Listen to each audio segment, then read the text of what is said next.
If you couldn't tell in my last video, I do watch sports, but a little bit of it. I only really watch basketball. And the playoffs happened 2 months ago, and I didn't really want it to be my first video to be talking about NBA playoffs. But now, for my second video, I think I'm going to talk about NBA playoffs. But before I talk about NBA playoffs, I'm probably going to put this into a series because there's a lot of stuff to cover. And I think today will just be first round stuff only, not really going into the semis or the conference finals or the finals. Oh, the finals. That is going to be, I'm going to be talking a lot of stuff about the finals. But anyway, getting on with the West first round, it was pretty okay. Nothing crazy happened, honestly. I think the East first round was a little more interesting. But in the West first round, I mean, the Thunder swept the Suns. We all knew that was going to happen. And the Spurs won against the Blazers 4-1, which, if I'm really being honest, I was really expecting the Spurs to also just sweep the Blazers. But 4-1, they at least got out with the win. But the other two, that's where it gets interesting. Because I am both a Timberwolves and a Rockets fan. First, let's talk about the Timberwolves. The Timberwolves did amazing. They were winning 2-1. Then in the fourth game, I want to say their players got injured, and yet one of the players clutches up. So the main star, Anthony Edwards, and his I'll say kind of co-star, I guess you could say, Dante. I don't really want to say his last name because I don't really know how to say it. DiVincenzo, is that how you say it? I don't know. But anyway, and Dante both get injured in game 4. And I want to say in that game, the Nuggets still lost, actually. But they get injured. So then people thought that the whole series was just going to be over, that the Wolves were just screwed. Nah. Because who clutches up? Dosunmu. Man, that dude clutches up, man. Had a 43-point game against the Nuggets and carried the Wolves to the semis. Oh my God. That was a series I was so proud of. I was so proud of. I was so happy whenever I would watch the Wolves beat the Nuggets. But, obviously Ant and Dante being injured has a problem with their playoff run. So it didn't really look up from there. But in the first round, honestly, I love that series. I thought it was really good. And I am so glad the Wolves won the first series. But let's go to the Rockets versus the Lakers. Oh my God. If you're a LeBron fan, I don't know how I can talk to you about this without trashing LeBron. I'm sorry. But yo, how did the Rockets lose against a 41-year-old man and a bunch of white boys? I'm sorry. But how did the Rockets lose against the Lakers? Well, I remember we were still in track. So before the series actually got started, I remember talking with my friends and being like, yo, the Lakers are actually cooked. It's going to get beat in at least 5. It will go to 5. That's what I told them. The Lakers are losing in 5. Or maybe 6. I don't remember. I think I did say 5. But I thought the Rockets were definitely going to go to the semis because I was like, how would we ever lose? Well, game 1 we lost. What? Excuse me? Why did we lose game 1? It it was so dumb and bad. I mean, oh man. Oh my God. I don't even remember what happened in that first game. I do remember we just lost. I think we lost by a huge margin too. Oh my gosh. But KD wasn't playing. So you could make a very good excuse since KD wasn't playing. That's the reason why we lost. Well, game 2 happens and KD plays. And guess what? We lose again. The Rockets lost. Why? I don't know. LeBron just suddenly thought that it was 2016 again and decided to clutch up. Excuse me? I don't even remember. I don't remember which games exactly we lost. I think we won game 3. I remember winning game 3, losing game 4, and I think we won game 5. But game 4, oh, that one, I'm pretty sure it was that one. That was the game that was just like, oh my god, just give it up. Just give it up. Once the fourth game had happened, it was just give it up. Man, LeBron gets a steal after a made basket. The Lakers make a basket, and LeBron gets a steal, and they're down by 3 points. And when LeBron gets it, Reeves catches the ball. Like, was it Reeves? Yeah. Reeves, like, gets the steal and then passes it back to LeBron. LeBron goes to the three because they need 3 points to tie. There's like 6 seconds left on overtime. And then LeBron passes it to Reeves. And then Reeves passes it back to LeBron. And he makes a three. A clutch three. And let me be real. Yo, LeBron fans, that I mean, you can't hate on that. LeBron put in work. He did. He put in work. But the Rockets is one of my favorite teams. So what the heck? And guess what? By the way, remember how I said KD played in game 2? Yeah, he didn't play in any other game after that. And I know because of his injury. But let me be honest, man. KD got beat in game 2 and got scared. Let's be real. He abandoned the Rockets, man. But hey, whatever. Because we lost the series. I mean, come on. LeBron clutches up. It's 3-1. He wasn't really going to sell that. I mean, like I said, um, we still won 2 games, but oh my god, it was over. But the East is where it was interesting, very interesting. So first, I'm just gonna go to the least interesting, which is kind of crazy because they were all really interesting, really fun to watch. Which was, in my opinion, I guess the Cavs versus the Raptors.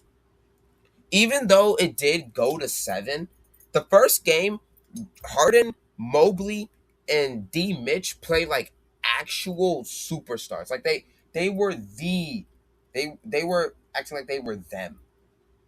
75 points, I want to say, just between the three of them, crazy. Game 1 was, oh, that was a really good game 1. And I want to say they also won game 2. But then the Raptors came back, I want to say in game 3. No, it was game 6, actually, when they came back with that clutch. Was it a 3? That bounced straight up and just fell in the rim. Oh my God. Oh my God. But there's a lot of stuff that happened. Also, kind of made the meme of James Harden playing like a genuine cone. Actually, I don't know if that's what started it, but I made sure to make fun of James Harden in front of my friends. Like, I was like, yeah, he plays like an absolute cone. The cone. He's not the beard no more. He's the cone. But the Cavs versus the Raptors was just such a good series. Amazing play by D Mitch, James Harden, and Mobley. You had the Raptors genuinely fighting a battle that seemed pretty uphill, and they almost won it too, honestly, with Scotty Barnes and Brandon Ingram. They lost in game 7, but that was a really, really interesting series. But then I'm gonna say the Knicks versus the Hawks was the next interesting. And the reason why I say it's interesting is because the Knicks and the Hawks, whenever I was watching that series, I was like, yo, this is going to go to 7. This could go either way. Because I kind of thought the Knicks were just not really going to do so good. Well, 4 games go by and the series is tied 2-2. Game 5, I don't know what happened. I don't know what happened. The Knicks turned up. I don't remember what the record was. Wasn't it like the first NBA game to have a 60-point deficit at some point in the game? First of all, that's crazy. It is NBA playoffs. And the Knicks somehow get a 60-point deficit with the Hawks.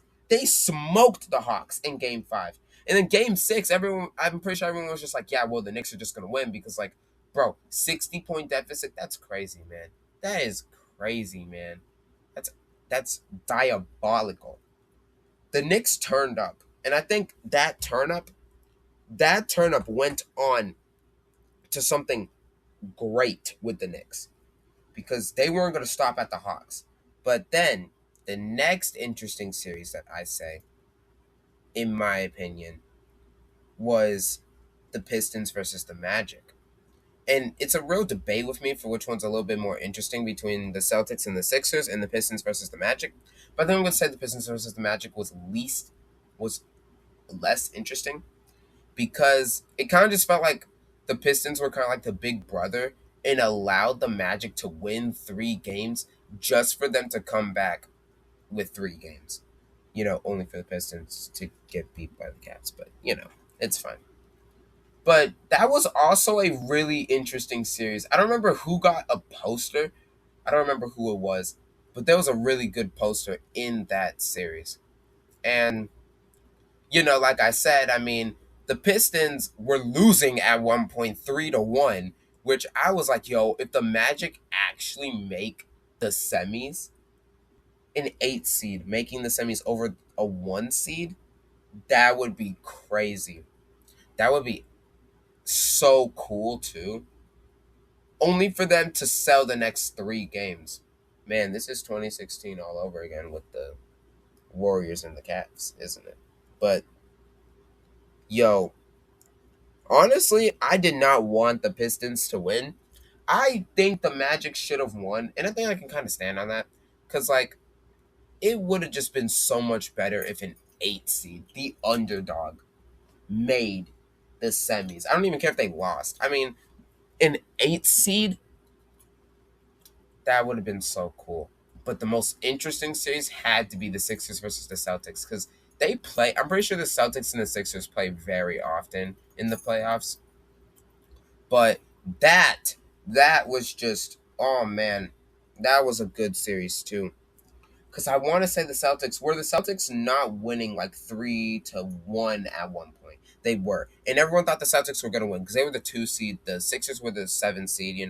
It was like it wasn't really going to go well for the Sixers. But somehow, Tyrese Maxey decided to just clutch up. He just decided, you know what? Let me lock in for a little bit. And came back a 3-1 loss? Oh my God. Oh my God. That was amazing. Just the Sixers coming back 4-3. And I don't really remember exactly what happened. Not like exactly. But hey, Jaylen Brown decided, you know what? The Sixers beat us. Let me go there. Because now Jaylen Brown abandoned the Celtics to go to the Sixers, which is just crazy. But honestly, I think the Celtics versus the Sixers were more interesting because the higher seed lost. That was crazy. The higher seed lost. That that was a pretty impressive feat. That was pretty good. Only for them to get like 4-0 swept in the semis, but you know, I'll talk about it probably in the next video. But low key, I do think the Celtics versus the Sixers were the best first round, and the worst first round was definitely the Lakers versus the Rockets for me personally, because honestly, the Rockets should not have lost, and they still lost. Disappointing. Disappointing, man. And with KD, they lost. The Lakers didn't have Luka. What was stopping y'all? The Lakers did not have Luka. KD just take the wheel in the second game and oh man. Oh my God. It's just, man. Honestly, I'm very disappointed in the Rockets, but at the end of the day, if you're a Lakers fan, that was a really good series. I think the worst series in general, though, for in the first round was just the Thunder versus the Suns. We all knew how that was going to turn out. Like, let's just be real. We all knew that the Thunder was just going to win. So, it was just like, yeah, kind of boring. But also, I'm surprised the Spurs didn't just like 4-0 sweep the Blazers. I feel like they should have, but they didn't. But yeah, like it's getting to the end of the video, and honestly, if I had to say, the first round was really good. For like my first playoffs watch, I'm really happy with the first round of NBA playoffs 2026. The next video, it's the semis and maybe conference finals too. But I'll see y'all in the next one. Bye.